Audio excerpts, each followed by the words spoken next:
Les surnaturels est un domaine par excellence où les peuples des dieux, où les enfants des dieux nés de nouveau peuvent s'imposer et vivre des résultats escomptés dans différents domaines de la vie et même dans la société. Mais qu'est-ce qu'on entend par surnaturel? Quel est l'impact de celui-ci dans la vie de chrétiens? Nous en parlons à travers ces nouveaux numéros de votre émission Paramètres. Vous nous regardez de partout. Bienvenue et bonne détente à vous. Et je m'en vais directement me tourner du côté de ma co-présentatrice Ida Maloba, qui m'accompagne toujours, avec qui nous vous transmettons justement des actualités. Ida Maloba, bonjour. Bonjour Nico Kassanda. Alors, quelles sont les bonnes nouvelles? Ah oui, ça marche, et de votre côté également. Gloire à Dieu. Bienvenue encore une fois de plus, fidèles téléspectateurs, dans ce nouveau numéro de votre émission Paramètres. Et pour ce nouveau numéro, nous avons l'honneur de recevoir le révérend Dina Bantou. Il est pasteur responsable de l'église La Consolation, que nous recevons chaleureusement, cher Auguste Assemblée. Voilà. Merci pasteur, merci. Bienvenue dans cette émission. Merci de prendre place. Merci beaucoup, bonjour pasteur. Bonjour. Bienvenue dans cette émission Paramètres. Merci d'avoir accepté notre invitation, mais c'est vous qui nous recevez en retour. Et c'est pas seulement une émission, mais c'est aussi tout un culte que nous rendons à Dieu pour ces instants. Oui, surtout que ça coïncide avec le temps du culte. Nous rendons grâce à Dieu. Nous espérons que nous serons bénis parce que nous sommes en face de celui qui porte les mandats des dieux. Amen. Nous l'espérons, nous tous. Bienvenue, pasteur. Merci. Quelles sont les bonnes nouvelles? Nous allons grâce par la grâce du Seigneur, comme nous avons l'habitude de le dire. Permettez que je revienne sur le mot grâce. Amen. Parce qu'il est de coutume chez nous, lorsqu'on demande comment vous allez, nous avons toujours répondu comme ça, parce que nous l'avons hérité de notre Père. Nous allons grâce sur grâce sur grâce. Sur grâce. Amen. Ah oui. Grâce sur grâce.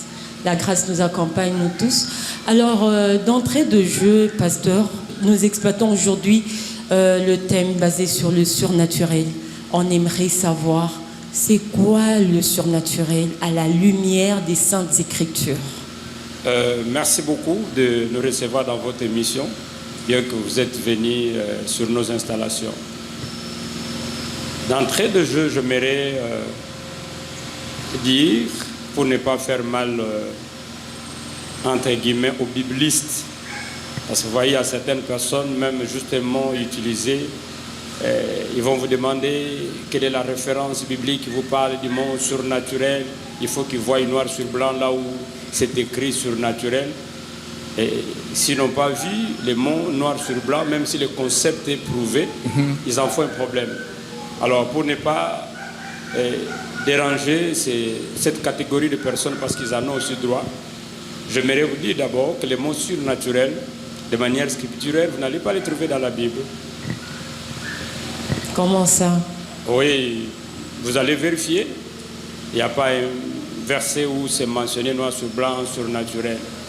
Mais il y a quand même des actes qui vont traduire évidemment. J'aimerais commencer par là pour ne pas déranger les biblistes. Les biblistes, donc, ce sont peut-être, je ne voudrais pas prendre un sens péjoratif, des gens qui s'en tiennent tellement à la rigueur des choses dans les sens. Il faut toujours noir sur blanc trouver les mots.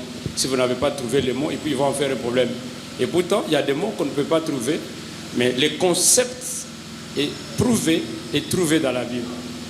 L'autre fois, je ne sais pas, dans le cadre d'un de mes sermons, je disais quelque chose quelque part.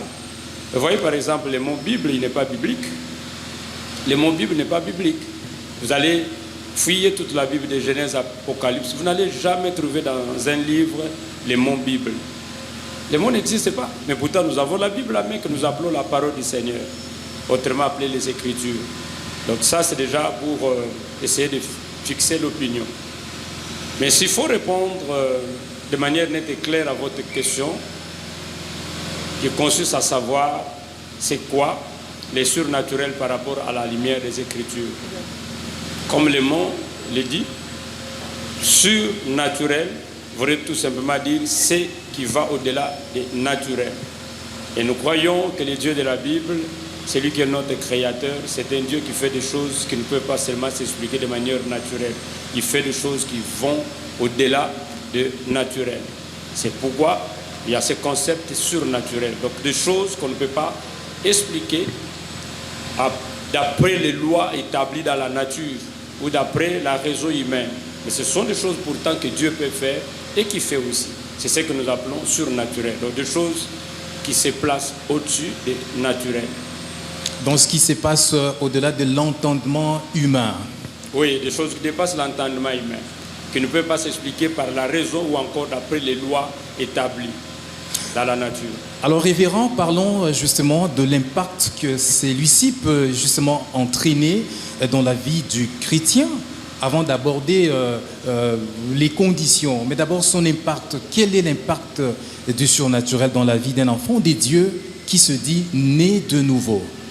Voilà, merci beaucoup. S'il faut parler de l'impact, je pense que le besoin serait d'abord de définir ou de chercher à comprendre c'est quoi le mot impact. Parce que si on parlait de l'impact du surnaturel, sans qu'on sache d'abord ce que veut dire impact, on risque de taper à côté. Pas plus tard que quelques semaines ou sinon un mois passé en arrière, on recevait ici un grand esprit, un grand général de Dieu, à l'occurrence l'évêque Espérance Mbakadi qui est mon père. Il nous a entretenus sur un thème, ministère, impact et provision. C'est vrai, c'était dans le cadre du ministère, mais je crois s'il faut partir quand même de ces explications à lui, ce serait pour moi facile d'expliquer le mot impact avant que je n'aborde l'impact du surnaturel. En fait, lorsqu'on parle de l'impact, ça fait penser aux marques, aux traces. Les sceaux. Aux sceaux, prenons ça comme ça. Marques, traces, des traces comme indélébiles, comme on dit.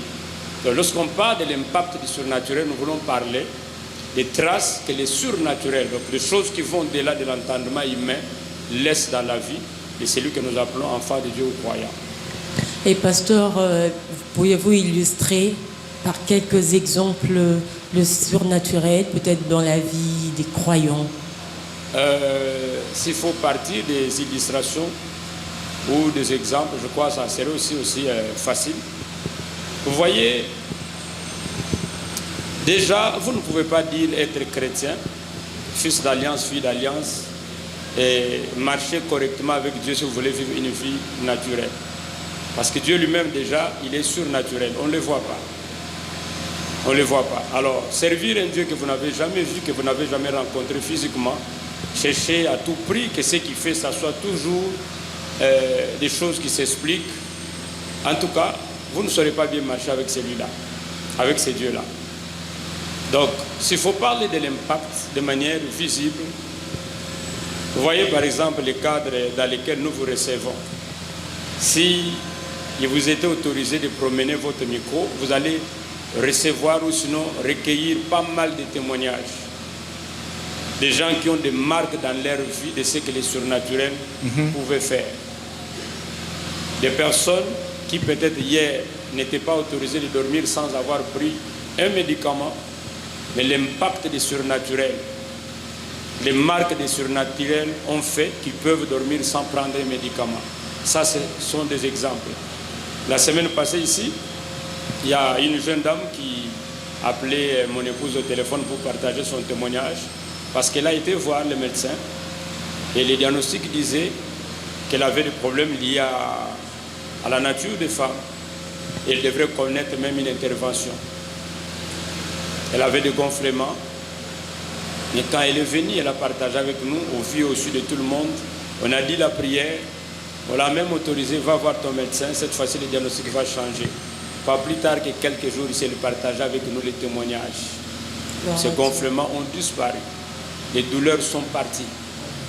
Sans qu'il y ait une prescription médicale. Ça, c'est l'impact du surnaturel. Il y a des personnes qui étaient condamnées à ne pas se marier. Et parce que nous nous sommes levés, nous avons parlé, nous avons proclamé, nous avons engagé l'onction, la grâce de Dieu. Ces gens-là aujourd'hui sont mariés. Ces femmes-là, elles sont mariées. Et je crois, tout ça, ce sont des exemples qu'on peut encore donner et pour vous montrer l'impact de ce que le surnaturel peut faire. Et même les cadres qui vous accueillent ici, même les cadres qui vous accueillent, voir ça, moi je me dis ça, c'est aussi l'impact du surnaturel. Il y a de cela quelques années, on ne pouvait jamais s'imaginer et s'acheter une portion de terre et puis quand même élever ne fût-ce qu'un hangar tel que celui-là que nous avons ici. Parce qu'il fallait voir quand même les catégories de membres qu'on avait, leurs revenus. Un jour, je me rappelle, j'avais même un frère qui a eu l'audace de me poser la question de savoir est-ce que tu n'as pas commis une bêtise que d'appeler cette église ici, église de la consolation? Apparemment, toutes les personnes ont les mêmes conditions de vie. C'est comme si nous étions, je ne sais pas, une association de quelle catégorie de personnes qui viennent pour se consoler. Je dis non, ça c'est mal comprendre les choses. La consolation, c'est le contraire de la désolation. Lorsque les gens ont été désolés et qui se mettent sous notre onction, sous notre appel, parce que nous croyons au surnaturel, aux choses qui dépassent l'entendement humain, avec ce que nos enseignants nous proclamons, tu verras au bout d'un temps ce que ces gens-là vont devenir.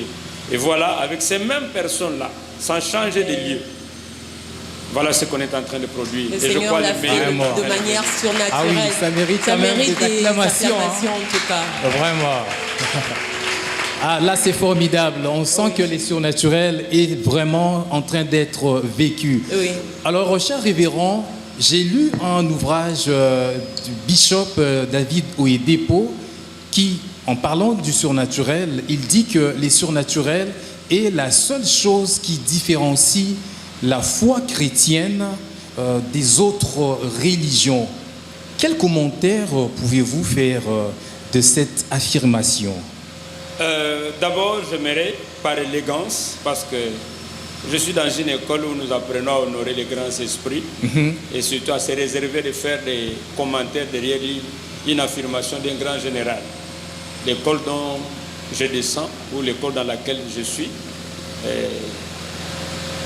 il nous est strictement interdit de vouloir faire des commentaires lorsqu'un général s'est levé à faire une déclaration. Surtout quand vous êtes un fils ou encore un inférieur, un subalterne. Mais du moins, sans vouloir peut-être aller dans le sens des commentaires, je crois que je peux toujours abonder dans le même sens d'idée. Allez-y.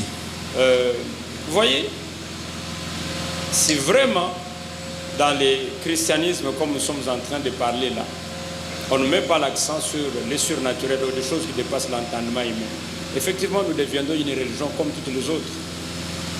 Des religions qui ont un gourou à la tête, qui naît, qui grandit, qui vieillit et puis qui meurt.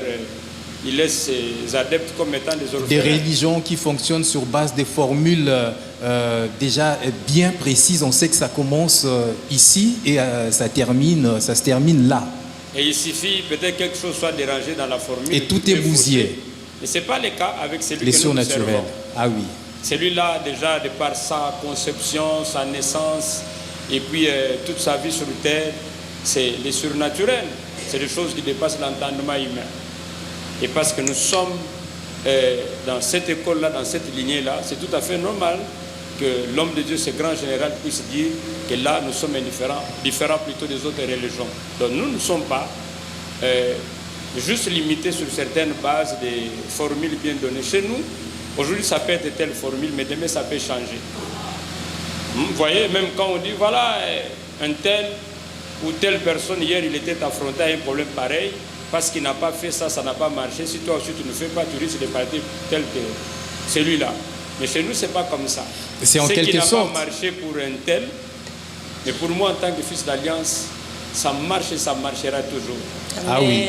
C'est en quelque sorte ce qui est dit dans la parole de Dieu. Poussés par l'esprit, les hommes ont parlé de la part des dieux. Ça veut dire que vous êtes conduits par l'esprit et vous parlez et vous agissez selon que l'esprit vous commande de faire les choses. Ok, c'est tout à fait, oui. Et par là, pasteur, nous devons comprendre que les hommes de Dieu doivent plus privilégier l'aspect surnaturel et faire en tout cas inculquer la mentalité aux fidèles de croire plus au surnaturel qu'à l'aspect naturel. Oui, il est de notre responsabilité en tant que prédicateur d'inculquer cette mentalité. D'abord, j'ai aimé le mot que vous avez utilisé, le mot inculquer. inculquer, ce sont des mots forts en français. Ça voudrait dire faire entrer de force. Si vous ne le saviez pas, je suis en train de vous aider. Ce sont des termes forts en français. Quand on dit inculquer la mentalité, ce sont des termes forts. Ça voudrait dire faire entrer de force. C'est le travail que nous faisons. On n'enseigne pas pour enseigner, on ne prie pas pour prier. On n'a pas de temps et des énergies à gaspiller. Tout ce qu'on fait là, on le fait dans le cadre d'une vision, dans le cadre d'un but à atteindre. Et ça a toujours été notre prière et nos enseignements sont orientés dans ce sens-là aussi. Que les fidèles, les gens qui nous suivent, qui nous écoutent, développent cette mentalité-là de surnaturel. Parce que nous sommes d'abord des êtres surnaturels avant d'être naturels. Nous sommes créés à l'image et à la ressemblance de Dieu. Alors Dieu lui-même, il est surnaturel. Nous qui sommes créés à son image, à sa ressemblance, nous pouvons être que surnaturels. Nous devons vraiment développer ce côté-là, à vivre comme des êtres surnaturels bien sur terre. Et c'est le travail que nous faisons aussi. Et y a-t-il des préalables à remplir pour arriver à expérimenter le surnaturel dans notre vie quotidienne en tant qu'enfant de Dieu? Oui, parlant de préalables, vous voulez au fait parler des choses à faire avant. Je pense oui. Pourquoi? Parce que il y a beaucoup de confusion aujourd'hui, même dans le monde de ceux-là que nous appelons être enfants de Dieu et chrétiens, ou comme vous voulez. Vous voyez, il y a des gens qui pensent que le fait d'être juste à l'église, ça fait déjà d'eux des enfants de Dieu. Et pourtant, quelqu'un peut faire des années à l'église, mais sans être enfant de Dieu. Le fait d'être à l'église, passer des années, ne fait pas d'une personne forcément enfant de Dieu. Ça ne fait pas de la personne automatiquement une personne surnaturelle, non. C'est pas comme ça. Je pense qu'il faut entrer par la grande porte, par la porte d'entrée.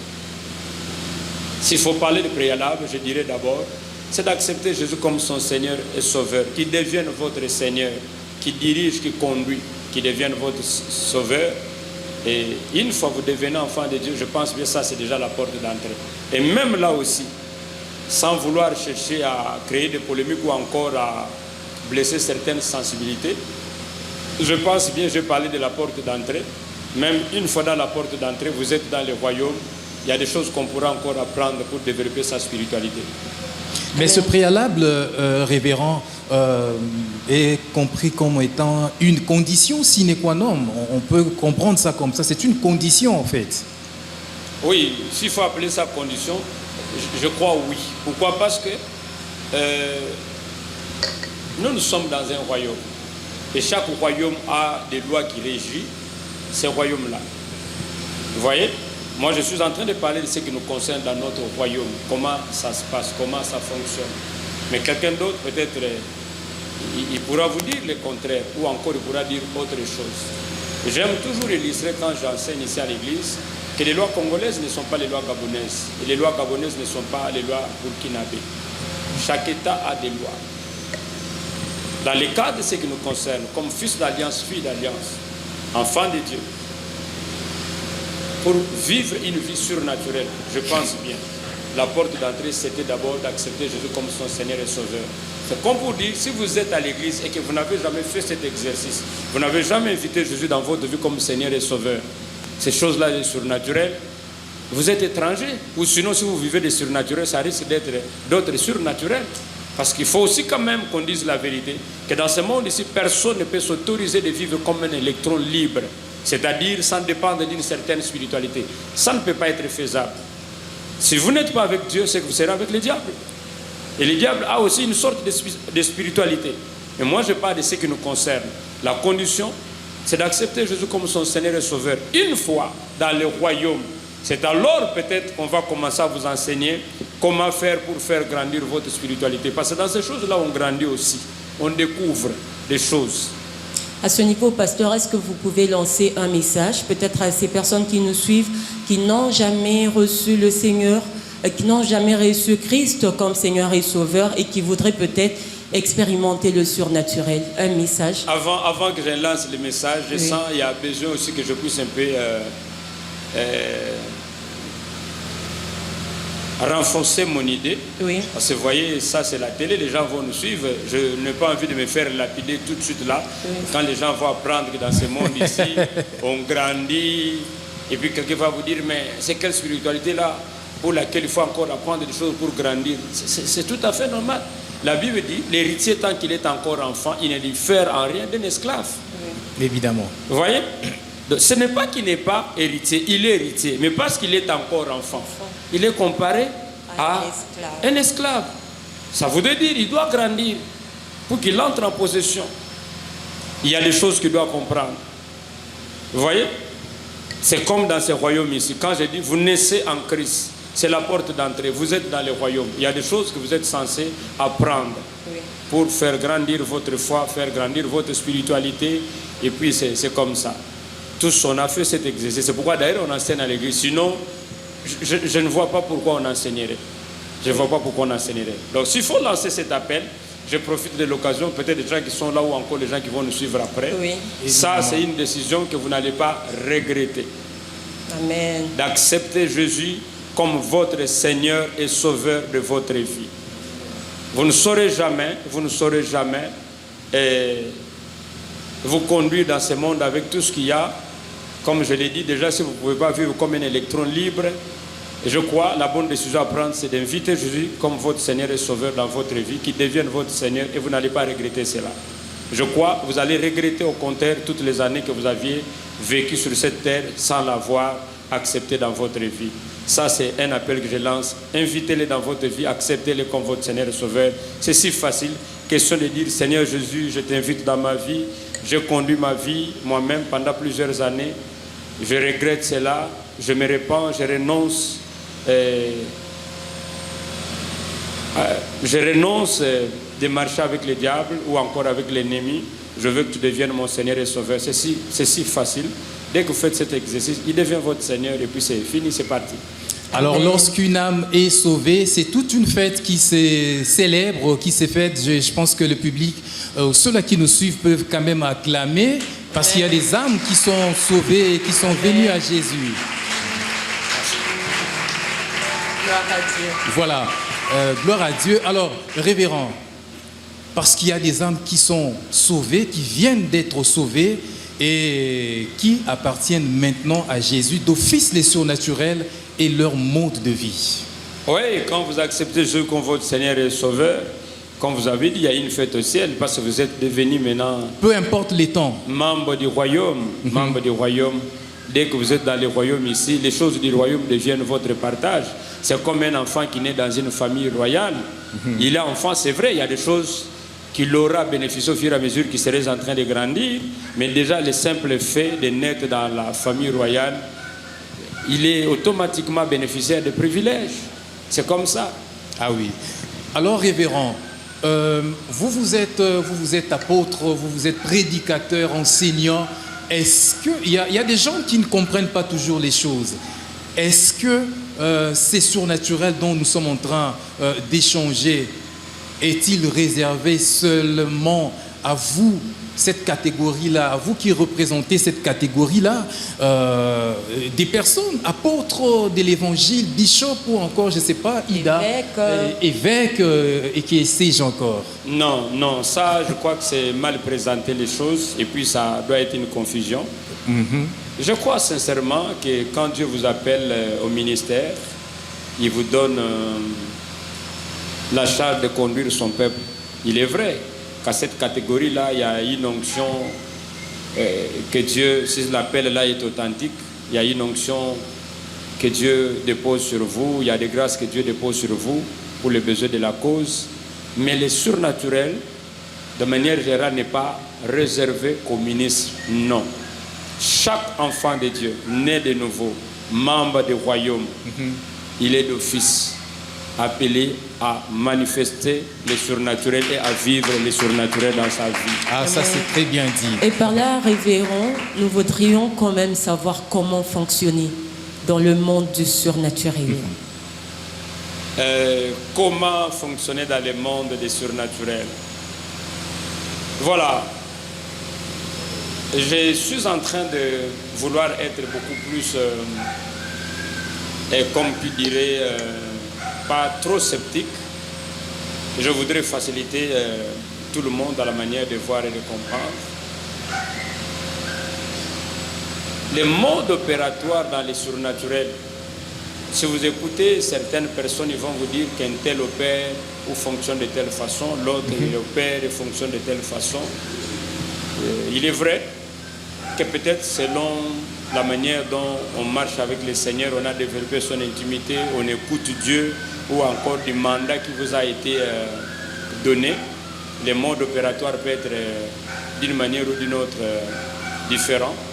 Mais un fait sur lequel je voudrais quand même m'apaiser, ce fait-là peut être un fait presque commun pour les personnes qui opèrent dans les surnaturels. Je pense bien, c'est le côté sensibilité. Ok. Vous ne pouvez pas dire être un homme spirituel, une femme spirituelle, même si vous n'êtes pas ministre, mais ne pas développer le côté sensibilité. La Bible dit que Dieu parle tantôt d'une manière, tantôt d'une autre, mais c'est nous qui ne faisons pas attention. Même des gens parfois qui vous disent, bon, moi je n'écoute pas Dieu, je ne vois pas, Dieu ne parle qu'à eux. Ces gens-là, d'une manière ou d'une autre, c'est vraiment, ils sont enfants de Dieu.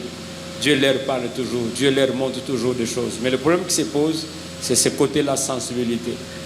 Quand on n'a pas développé cette sensibilité-là, on peut faire laisser un son là, on laisse passer un son, on laisse passer une image, alors que ce son-là qu'on avait entendu, cette image-là qu'on avait vue, c'était un langage de Dieu pour vous prévenir de quelque chose. Donc le surnaturel exige cet aspect sensible. En tout cas, je ne dis pas que c'est le seul aspect. Non, je dis tout à l'heure, là, je suis quand même dans l'un des aspects. Oui. Quelqu'un d'autre quand même peut ajouter 2, 3, 4, 5.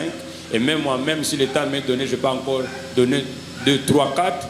Mais de moins, à ce stade-là, je dis, si vraiment quelqu'un veut opérer dans les surnaturels, ministre ou pas ministre, l'aspect sensibilité, il ne peut pas oublier ça.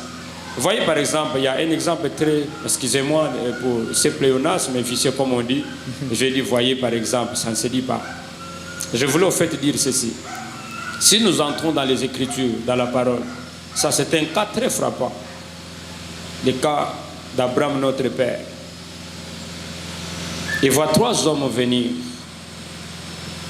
Et ces hommes, si vous lisez très bien les Écritures, vous allez voir qu'ils ne venaient pas chez Abraham. Lui, il les a vus en train de passer. C'est lui qui va les supplier d'entrer chez lui, de prendre quelque chose. Vous voyez, ils n'étaient pas venus pour ça, apparemment. Ils étaient de passage. Ils étaient de passage. Mais lui, il va les supplier d'entrer chez lui, de prendre quelque chose. Et c'est comme ça, pour couper court à l'histoire, et une parole sortira sans savoir que l'un d'eux était Dieu lui-même, qui va dire à la même époque, je reviendrai, Sarah ta femme va concevoir, te donnera un fils. Abraham un avait couple. été sensible. Voilà, cette sensibilité-là, si Abraham n'en avait pas, peut-être Dieu pouvait passer. Autrement dit aussi, l'enfant qui cherchait pendant plusieurs années allait passer. Ou carrément même lorsque ces gens-là sont entrés chez Abraham et qu'ils étaient en train de les supplier de prendre quelque chose. Ils ont dit non, non, nous sommes pressés, nous voulons partir, par exemple. Je suis en train juste de paraphraser.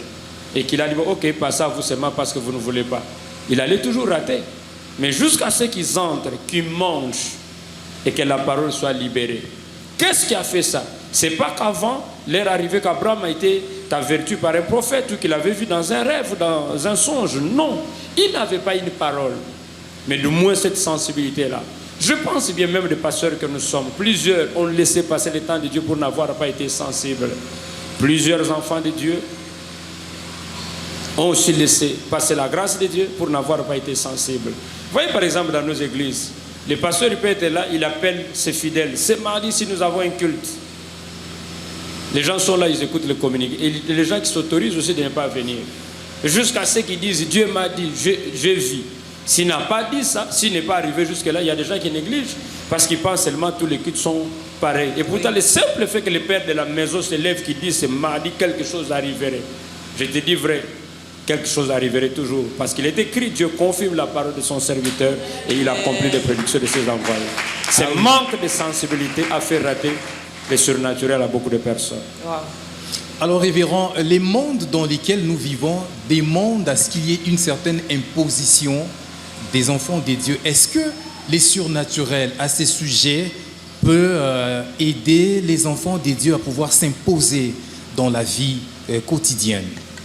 Justement, parce que la vie que nous vivons, elle est surnaturelle. Nous prions un Dieu surnaturel. Jamais vous allez vous imposer. S'il faut parler de l'imposer, je peux encore revenir sur le mot impact. On parle de l'imposition dans les milieux dans lesquels vous travaillez. Si vous avez manifesté l'impact, on ne parlerait pas de l'impact si vous n'arrivez pas à vous imposer. Vous imposer voudrait dire laisser des traces, des marques, là où vous habitez, là où vous travaillez. Donc cela ne peut être possible qu'avec les surnaturels. Là où vous arrivez dans un milieu hostile, vous sentez qu'ici, si je ne revêts pas ma casquette d'enfant des dieux avec les surnaturels, je serai écrasé, je serai dominé. Alors vous vous imposez. J'aimerais que vous puissiez vraiment rester sur ça et que ceux-là qui nous regardent puissent bien comprendre, cerner cette portée. Voilà. J'aimerais dire ceci à ceux-là qui auront l'occasion de nous suivre ou encore ceux qui nous suivent maintenant. J'ai aimé, je crois, c'est mon évêque, mon daddy.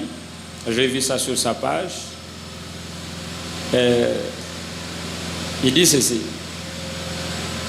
vous ne saurez pas vraiment manifester Dieu dans ce monde ici si vous voulez vivre une vie naturelle. Vous ne saurez pas. Je n'ai pas repris la phrase exactement, mais l'essence, le contenu, c'est comme ça.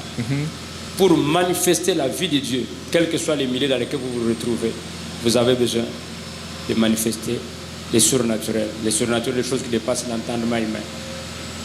Vous voyez les excuses parfois que les gens présentent. Je l'ai appris pendant l'école ici quand l'évêque est passé. Si vous amenez les gens à Bandal, ils vont vous dire les Bandal, les terrains très difficiles. Vous voyez, si c'était du côté peut-être de, je ne sais pas, à Bibois, ça pouvait marcher. Mais ceux qui sont à Bibois, eux aussi pleurent, ils disent à Bibois ici, la vie est difficile avec les niveaux de vie. Si c'était par exemple à Gombe, ceux qui sont à Gombe disent à Gombe, au contraire, c'est ici où les terrains vraiment. Ils ont vu ma campagne. Chacun à son coin, il présente toujours des excuses. Mais ces excuses-là ne sont pas excusables. Excusez-moi. Ces excuses-là ne sont pas excusables. La Bible dit ceci: domine au milieu de tes ennemis. Ah oui. Quelle que soit la diversité, quelle que soit l'opposition, si vous êtes sûr de votre identité de fils d'alliance, fille d'alliance, et que votre vie c'est une vie surnaturelle, que le Seigneur est avec vous, quelle que soit l'opposition et la diversité, vous allez vous imposer. J'étais en train de partager, excusez-moi de trop parler de nous parce que vous êtes chez nous, j'étais en train de partager. D'ailleurs, c'est mon épouse qui a partagé ces témoignages ici parce que moi, j'ai partagé avec elle. Je ne sais pas pourquoi toutes ces années, je n'avais jamais parlé avec elle dans ce sens-là. Je l'ai entendu répéter cet exemple cette semaine ici. Alors que nous étions en train de construire notre hangar ici que vous voyez. Un jour, j'étais dehors en train d'observer parce que je me faisais des idées dans la tête. Pourquoi ça ne serait pas comme ça malgré ce qu'on a déjà fait ici de suite. Un papa du quartier que je connais de visage, qui est notre voisin ici, il vient me trouver dehors. Il me salue, bonjour pasteur. Je dis bonjour papa. Et comme j'ai toujours été poli à l'égard des personnes âgées, et puis je respecte beaucoup. Il me dit, vous êtes en train de construire? Je dis oui, comme vous voyez. Il me dit non, vous n'allez pas terminer. Pas dans un songe, pas dans un rêve. En face comme ça, il m'a trouvé dehors. Il dit, vous construisez? Je dis oui, nous sommes en train de construire comme vous constatez. Et il dit, vous n'allez pas terminer. Ah bon? Oui. Et vous voyez, si vous ne connaissez pas la valeur de la parole, je ne sais pas, qu'est-ce que vous allez penser? Que c'est une simple parole comme ça, il a libéré? Pourquoi quelqu'un qui est en train de construire, vous allez lui dire de ne pas terminer? Et vous savez qu'il y a des gens qui ont commencé, qui n'ont jamais aussi terminé pour de vrai. Soit c'est le pasteur qui meurt, soit c'est un problème qui arrive à l'église, et puis c'est fini. Évidemment. Mais parce que je connais la valeur de la parole, et je connais que dans le monde spirituel, la parole, c'est le transport des esprits pour opérer. Je vais vite annuler cette parole. Mais je dis, celui qui a commencé cette œuvre l'achèvera. Nous avons commencé et nous finirons. Pendant ce temps-là, quelqu'un me partage avec moi un rêve que l'un des techniciens qui travaillait qu'il est tombé du haut du bâtiment et il était mort. Il partage avec moi les rêves. Directement, j'ai pensé à la parole de ces messieurs. J'ai dit, c'est ceux qui sont en train de préparer que quelqu'un connaisse un cas tel que celui-là pour qu'on dise, voilà, voilà. J'ai dit, ça n'arriverait pas. Yes. Nous avons commencé. On a fini ce qu'on devrait finir. Bien que ce n'est pas ce qu'on doit faire par rapport à notre vision. La vie ne fait pas cadeau, n'attendez pas. Il n'y a pas un lieu qui vous sera facile de manière naturelle. C'est à vous d'activer le côté surnaturel. Et quelle que soit l'hostilité, vous allez vous imposer, vous allez produire des résultats. Je peux avancer si vous m'autorisez? Oui, allez-y. Voilà. Et parce que je suis pasteur, permettez que je revienne sur ce qui se passe dans la Bible. Je crois que c'est David. Si vous lisez, la Bible dit, les anciens se sont réunis autour de lui, ils lui ont rappelé, pendant tout ce temps-là, que Saoul était en train de régner, mais c'est toi qui régnais sur nous. Ce qui n'est pas faisable, que Saoul soit là comme roi, mais que toi, tu diriges. Comment ça va se faire? Mais le Seigneur avait dit que toi, tu régneras sur nous.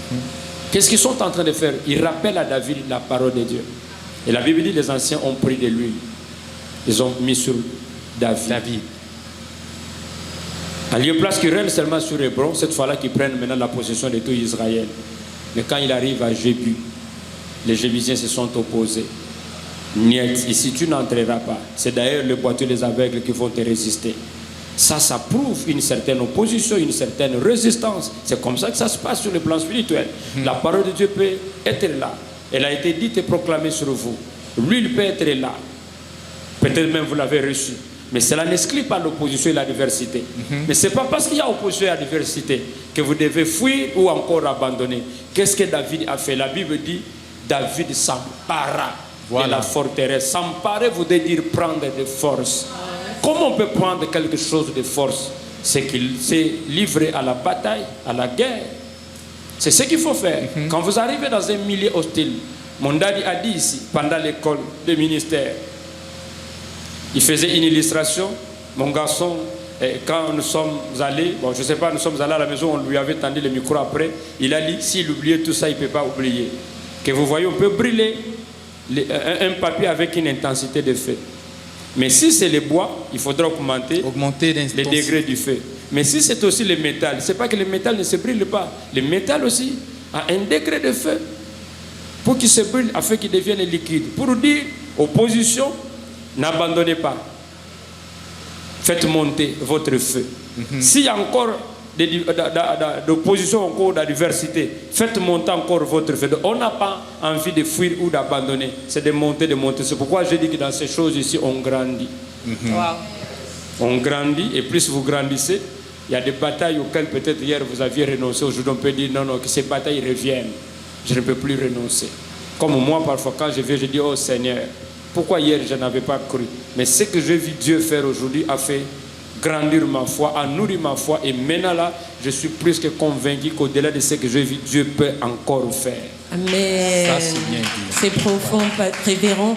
On aimerait quand même savoir s'il y a une différence entre le surnaturel et le miracle. Oui, en fait, il y a une nuance. Permettez-moi. Et je crois que je vais aider quelqu'un. Je vais partir peut-être avec des exemples avec des exemples pour faciliter quand même la compréhension. Déjà, comme je dis au début de votre émission, que si vous cherchez de manière scripturelle, vous n'allez pas trouver les mots surnaturels. Mais pourtant, le concept, il est prouvé par rapport à ce qu'il veut dire. Mais le mot miracle, c'est le mot purement technique que vous pouvez trouver dans la Bible, qui révèle ce que Dieu peut faire, qui va au-delà des limites et puis des barrières, et ainsi de suite. C'est ce qu'elle dit d'ailleurs les livres de Marc chapitre 16. Voici le miracle qui accompagneront ceux qui vont cru. Alors pour faciliter la compréhension, j'aimerais qu'on sache ceci.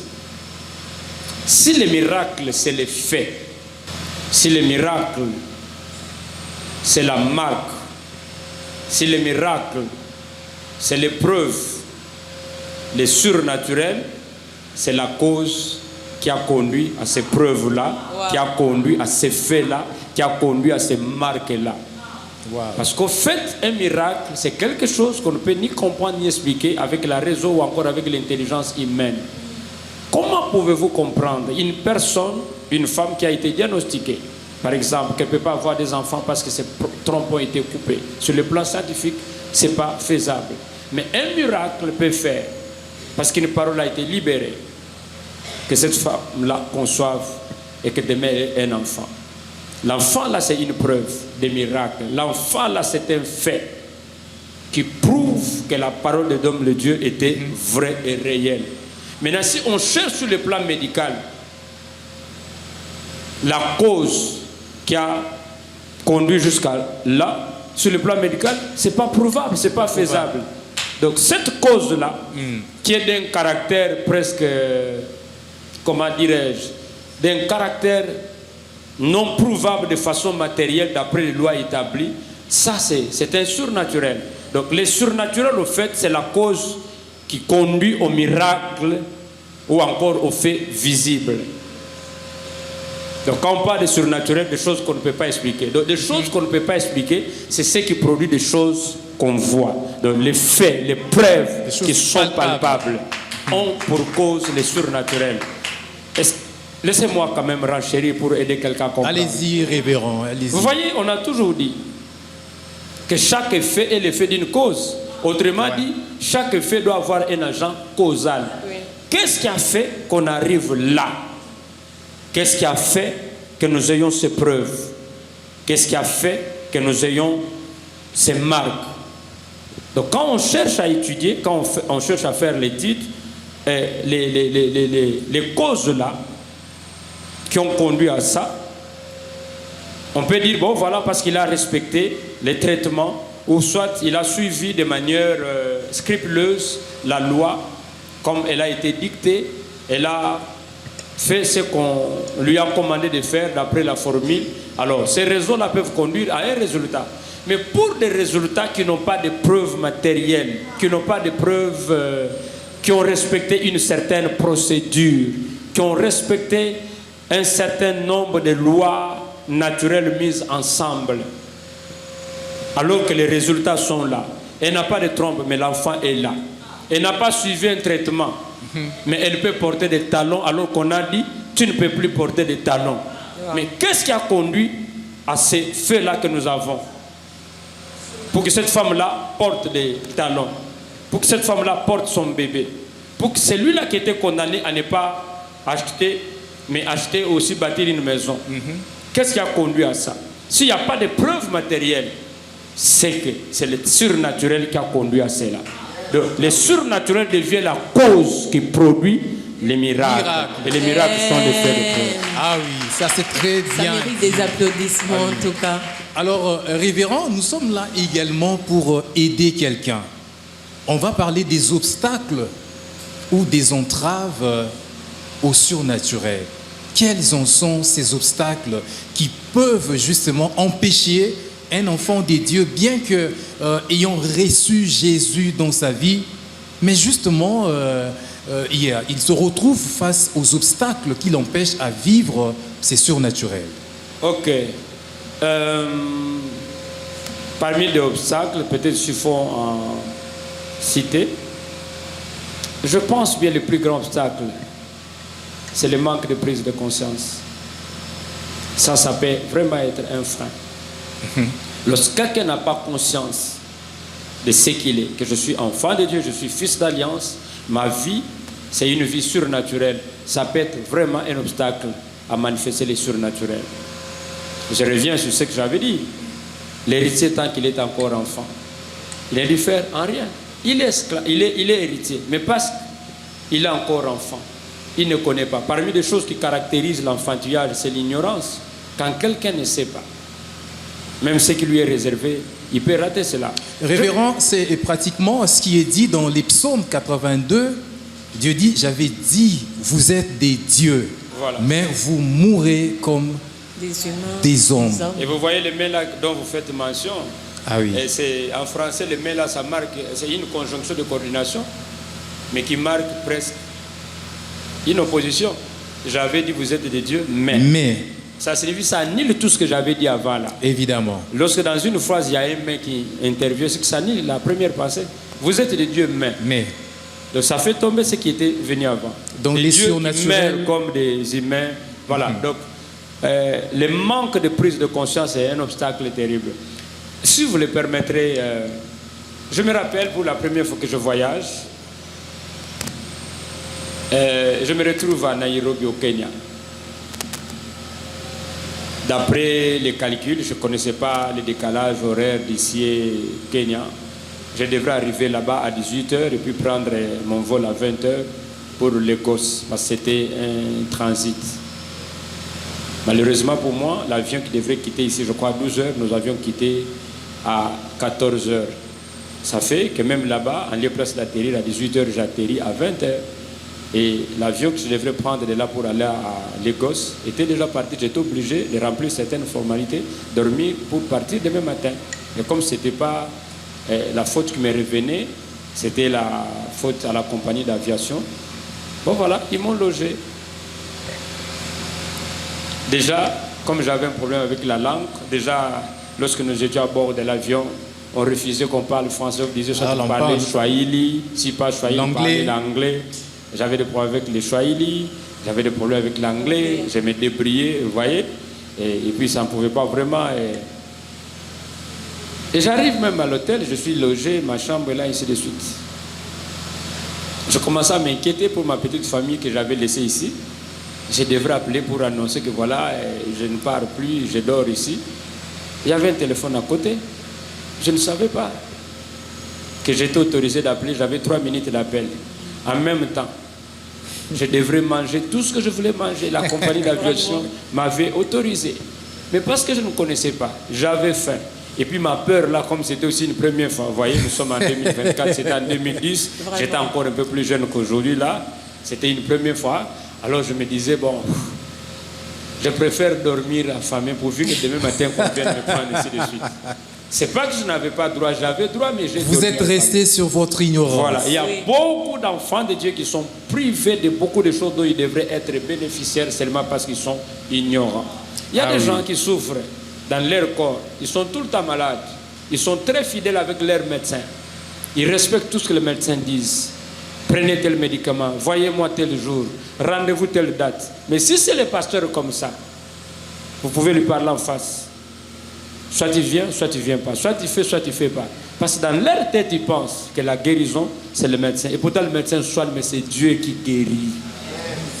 Et puis, je crois bien que si Dieu ne vous guérit pas, aucun médecin ne vous guérira. Amen. Et puis, il y a des maladies qui ne sont pas d'origine microbienne, mais qui sont d'origine ténébreuse. Mais pourquoi vous continuez à être malade? Mais peut-être parce que vous n'avez pas cette conscience-là. La Bible dit ceci. Je bénirai votre pain, je bénirai votre eau. J'éloignerai de vous la maladie et vous me servirez. Amen. Ça, c'est un droit acquis. Amen. Je peux me sentir malade dans mon corps, mais parce que je connais mon droit, je peux réclamer. Je dis, c'est dans un corps malade, comment je vais aller prêcher demain? Il y a des gens qui ont fait des années sans tomber malade. Ils ne prennent pas de médicaments en cachette parce qu'ils ont développé ce côté-là surnaturel. Ils ont pris conscience. Mais il y en a d'autres, il est à l'église, même quand tu prêches là, il va te dire, il ne faut pas suivre ce que le pasteur te dit là. C'est le corps. Donc, autrement dit, fais tout ce que ton médecin te dit, mais les paroles du pasteur, prenez ça avec beaucoup de réserve. Or, entre votre pasteur et votre médecin, qui mérite votre confiance? Parce que lui, là, il vous parle de la part du Seigneur, le Dieu très haut.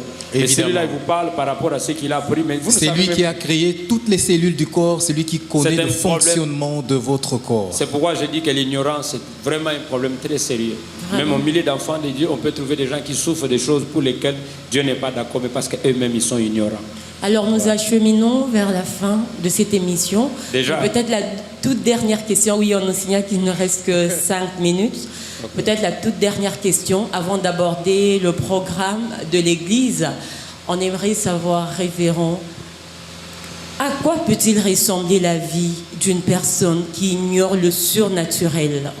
Même s'il y a également des ceux-là qui prient, mais qui laissent les côtés spirituels, disons les côtés surnaturels de côté. Pour lui, la vie est normale, bien que j'ai prié. Et malheureusement, même ces gens-là qui font semblant de vivre la vie de manière normale, rejetant les côtés spirituels, les côtés surnaturels, peut-être ils vont manquer le courage de vous dire en face, mais ils en souffrent. Ils en souffrent.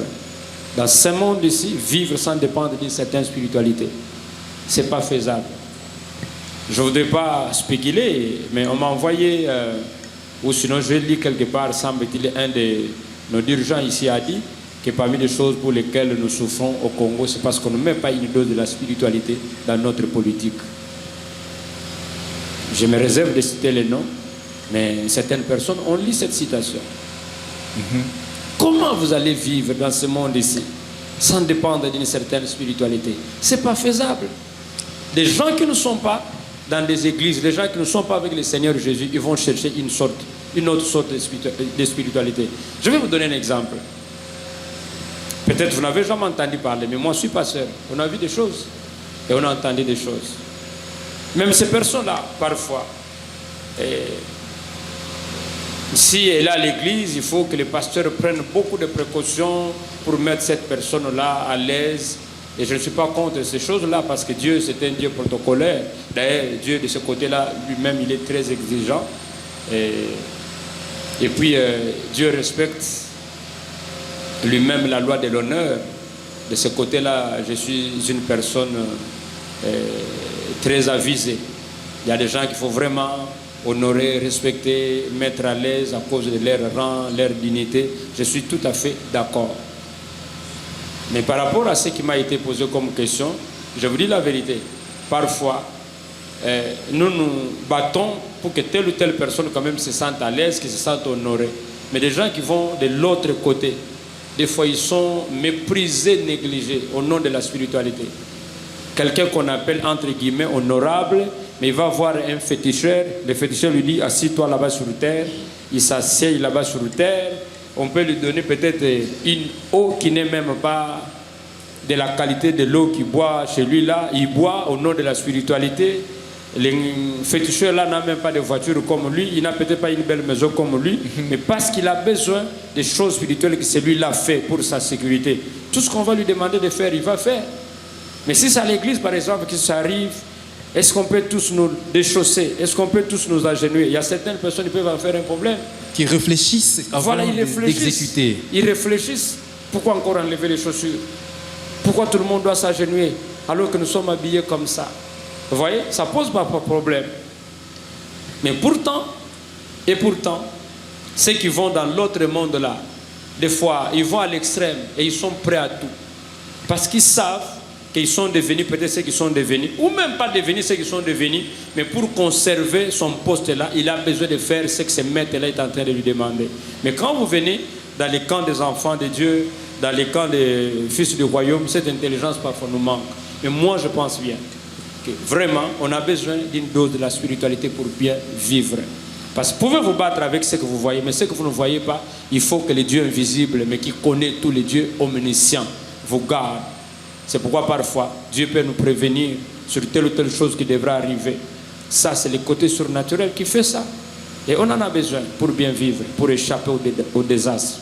Alors Ida, le temps nous fait déjà défaut. Oui. Donc nous chutons déjà. Il y a plusieurs aspects sur les surnaturels qu'on n'a pas abordés à l'occasion de cette émission. Oui. Certainement, le révérend nous donnera nous fera cette faveur de revenir pour épuiser toutes ces questions qui sont vraiment très très importantes. Nous abordons quand même l'aspect lié à l'Église. Oui.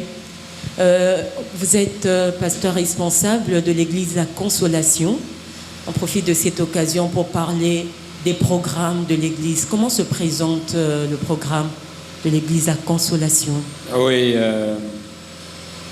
nous avons 2 cultes la semaine. Chaque mardi à partir de 17h juste.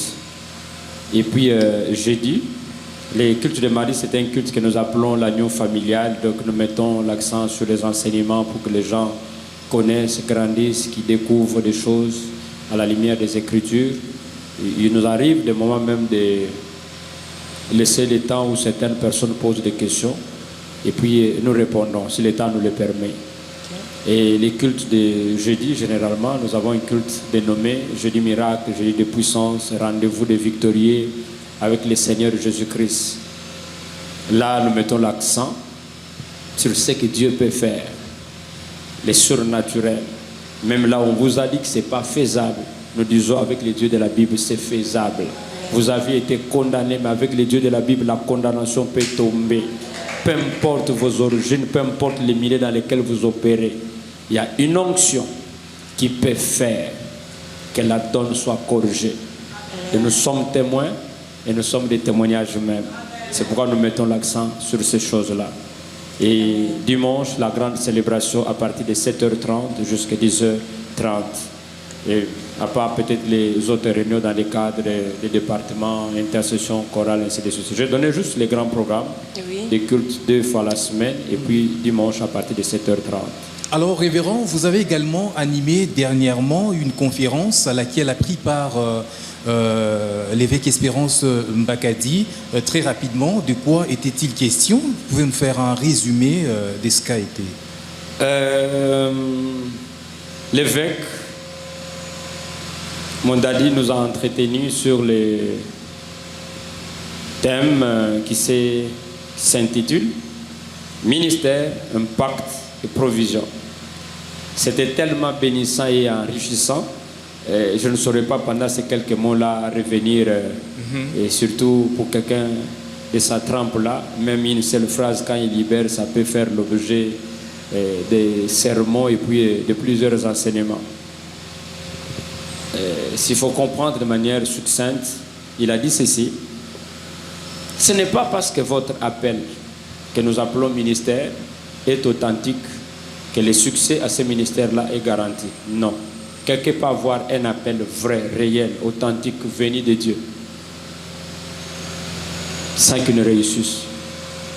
Donc, le simple fait que l'appel, le ministère soit authentique ne garantit pas votre succès, ne garantit pas votre réussite. Il y a des gens qui sont véritablement appelés par Dieu. Ils ont des appels authentiques, vrais, réels, mais qui sont en train d'échouer, qui ne réussissent pas.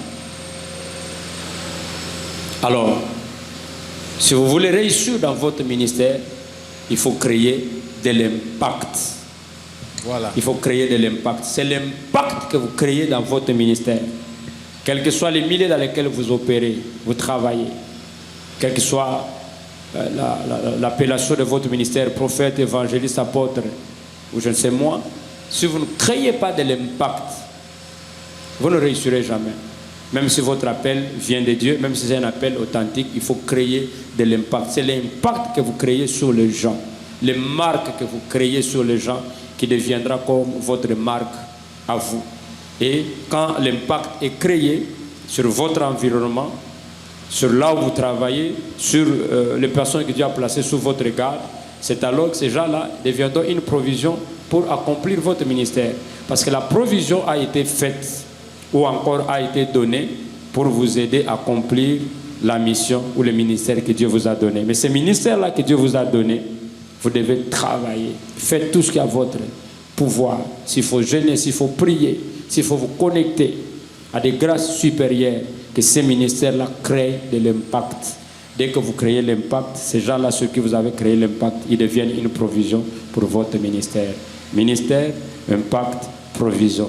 Pas d'impact, pas de provision, même si l'appel vient de Dieu pour de vrai. S'il ne crée pas d'impact, la provision ne viendra pas. Donc, il nous a interdit d'attendre que les dons viennent de quelque part. Il dit, ça peut venir, Dieu peut vous faire grâce. Mais dans la plupart des cas, si vous demandez des gens que vous enviez, peut-être ils n'ont même pas reçu des dons. Ils ont créé de l'impact. En créant l'impact, l'impact leur a amené la provision. Parce que très souvent chez nous, on se dit, lui il a de telles personnes, lui il a de telles personnes, il a des relations. Peut-être ces relations-là, il n'en avait pas. C'est l'impact qu'il a créé, qui a fait que maintenant qu'il ait de grandes personnes, qu'il ait de grandes personnalités et en retour qu'il devienne comme une provision dans son ministère. Amen. Je crois que nous avons épuisé toutes nos minutes, mais on ne peut pas quand même terminer sans vous accorder la parole, peut-être en quelques petites secondes, pour votre mot de conclusion, si vous avez un appel à lancer aux téléspectateurs qui nous suivent par rapport à l'Église, voilà. Voilà, si je peux peut-être dire un mot, c'est d'abord de vous remercier d'avoir accepté que nous puissions prendre part à votre émission. Merci révérend. C'est un honneur pour nous. Si j'ai bonne mémoire, je crois que ça date même depuis l'année passée que vous étiez en train de courir après nous. Le temps n'a jamais permis. Oui. Mais cette fois-ci, quand même, on a bousculé l'horaire. Et nous sommes très honorés quand même de nous recevoir sur votre plateau. Mais quant à ce que nous avions abordé, J'aimerais lancer ceci comme un appel à tous les enfants de Dieu, à tous les ministres de Dieu, d'aimer la vie de surnaturel. Cette vie ici serait une vie de frustration sans surnaturel. C'est le surnaturel qui va vous permettre de vivre la vie au-dessus de la mêlée. La Bible dit ceci, nous sommes dans ce monde, mais nous ne sommes pas de ce monde. Des gens qui sont dans le monde, mais qui ne sont pas de ce monde. Ceux qui sont censés vivre la vie différemment de la vie des gens du monde, qui sont dans le monde et qui sont de ce monde. Donc nous sommes de la race là, à cause des surnaturels, à cause de notre appartenance à l'alliance, comme fils et filles d'alliance, de manifester les surnaturels. Donc ceux qui avalent tout le monde, ça ne peut pas nous avaler. Si c'est vous qui arrivez là, tout le monde a vu que tous ceux qui sont passés par là, ils ont fini par être engloutis. Mais si c'est vous qui passez, la vie va vous sourire et les résultats seront différents. Ça, c'est le surnaturel qui peut faire ça. Aimer, désirer le surnaturel. Même si vous êtes homme d'affaires, le monde des affaires, c'est un monde de concurrence déloyale. Vous ne saurez pas vous démarquer dans le monde des affaires sans surnaturel. Même pour élever les enfants aujourd'hui, vous aurez besoin de surnaturel. Le monde est perverti, le monde est pourri. S'il n'y a pas le surnaturel, vous risquez de regretter.